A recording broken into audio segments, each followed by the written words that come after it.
Hello, I'm Bernard Keevy. Now, I want to talk today about the four-step sales process and how important it is to establish rapport and cover some ideas for doing that. So, firstly, what do I mean by the four-step sales process? Well, basically, there's four elements to selling. There's establishing rapport, then there's establishing the need in the prospect, because if they haven't got a need, you can't go any further. Then there is presenting your solution to solve those needs. And then there's the close, and basically it goes 40, 30, 20, 10. So the most important element by far is establishing rapport, and actually establishing rapport and unearthing the needs is worth 70% of the sales process. So if you get these two bits right, the rest of it follows on fairly straightforwardly in most cases. So the question then is, how do you establish rapport? Well, if we understand how the brain works, we understand that we're taking information through our five senses: sight, sound, smell, taste and touch. Now, effectively, people who take in most information through their sense of sight are visuals, people who take it in through sound are auditory, and people who take it in by touch, taste and smell are kinesthetic.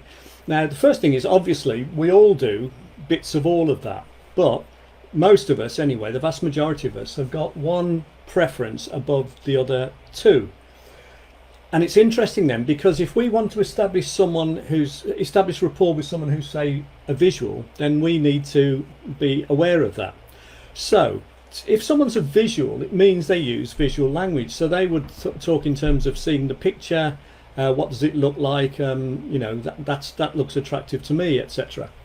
Now, the thing is, they tend to speak in a fast, high voice, and they tend to speak quickly, and they tend to breathe more shallowly and be more animated. So therefore, if we want to establish rapport with people who are primarily visual, we should speak more quickly, speak in a higher pitched voice and breathe more shallowly. If they're auditory, then things like, that sounds good to me, I like the sound of that, that's music to my ears, that would be auditory language. Now, they speak not as high pitched as visual and not as quickly, and they tend to breathe from the middle of the chest rather than the top of the chest, which is the visuals.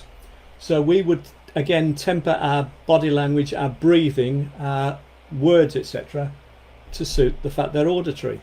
And if they're kinesthetic here, they tend to speak more slowly than the others, much more slowly, more deeply, and they would use things like, this smells a bit fishy, this feels good, I can touch that, I can taste that. They'll use kinesthetic language. So again, our language and our way of speaking should reflect that. So we should speak slowly, low pitched, breathe more deeply, breathe more slowly. So that's the first part to it. Now, it goes beyond that then, because in terms of establishing rapport, there's three major elements. There's 55%, which is physiology, so that's body language, posture, etc. There's 38%, which is tonality, so that's the tone of the things we're saying. And the 7%, which is the actual content, the actual words. If we're on the phone, the 55% goes out the window because you can't see someone on the phone, as you can on a Zoom, I suppose. But on the phone, basically it becomes mainly about tonality as opposed to the words.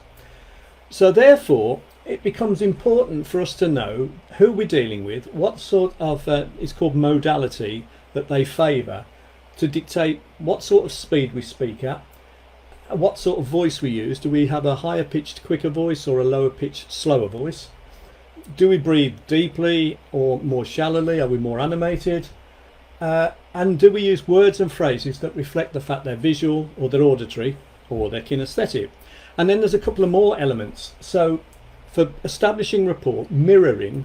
So mirroring is where if they're leaning forward, you lean forward. If their right arm's out, your left arm would be right out. So what you're trying to do is mirror their posture. If they're leaning back, then what you do is you lean back and then you lean forward, and hopefully you draw them forward as well. So posture, mirroring, very important. And then there's this, which is again another element, but really worth being aware of, and that is the fact that people are divided between big picture and small picture. It's called chunking up and chunking down, if anyone's ever done any NLP. Big picture basically means they like ideas and concepts, and they get impatient with detail, which is a bit what I am really. Small picture means they love detail and specs and information, and they get a bit what's the word? They don't necessarily trust someone who just talks in big pictures all the time without referring to evidence and detail to back it up. So if you're trying to sell to someone who's big picture and you're just talking detail and small picture, they'll get bored, they'll be impatient with you, and you won't be in rapport. But similarly, if you're trying to sell to someone who's, say, an analytical on the disc, who likes evidence and detail, and you're just literally keeping it big picture and concepts, then again they won't buy, because they won't trust what you're saying, and you won't be in rapport. So you can see there's a lot to this rapport element, and the trouble with it is, I say the trouble, but the thing is, the rapport element is the most important part of the sales process by a long chalk. So there's a lot to be aware of here. If you think that's interesting, then maybe we could talk further about how a system could help. You could have a look at a short video on coachforprofit.com/Bernard. And if you found that interesting and useful, it would be great if you could share it or give me feedback or make any comments. So just to recap, the 4-step process is establish rapport, 40% of the effectiveness of it. Establish the needs, which is questioning and listening, but obviously when you're questioning you need to be doing all of this to get the most effective information from the prospect. So again, it comes in here, that's 30%. And then when you present, all of this becomes important, again depending on what modalities they are, etc., because you would present specific benefits to them but in a way that actually communicates with them.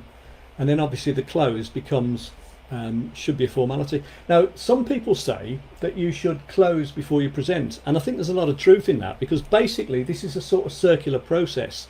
In other words, what you don't do is go into a long presentation and then at the end of it try and close. What you do is you try and you have trial closes all the way. So you're closing as you go, if you like. Trial, does that sound okay? Does that look all right to you? How does that feel? Trial closes all the way, so that you're not getting to the end of a long sort of monologue presentation before you try and close. So, but that model, it's still important that the rapport and the establishing needs become, the great majority of it, and understanding these ways of establishing rapport really help in that regard. I hope you found that useful. I think it's a fascinating topic and there's so much to it, but I've tried to sort of distill it into as few words as I can, so I can put it on, on one chart. So hope you found that useful. Thank you very much for watching.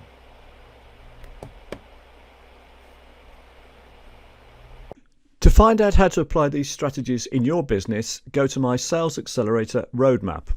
I'll produce a free assessment of your marketing using an algorithm program and produce a 12-page detailed report.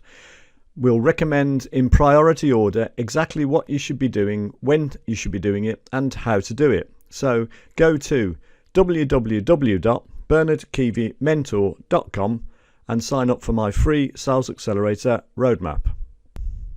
You'll see this screen. It'll show you the Sales Accelerator Roadmap, which is free today.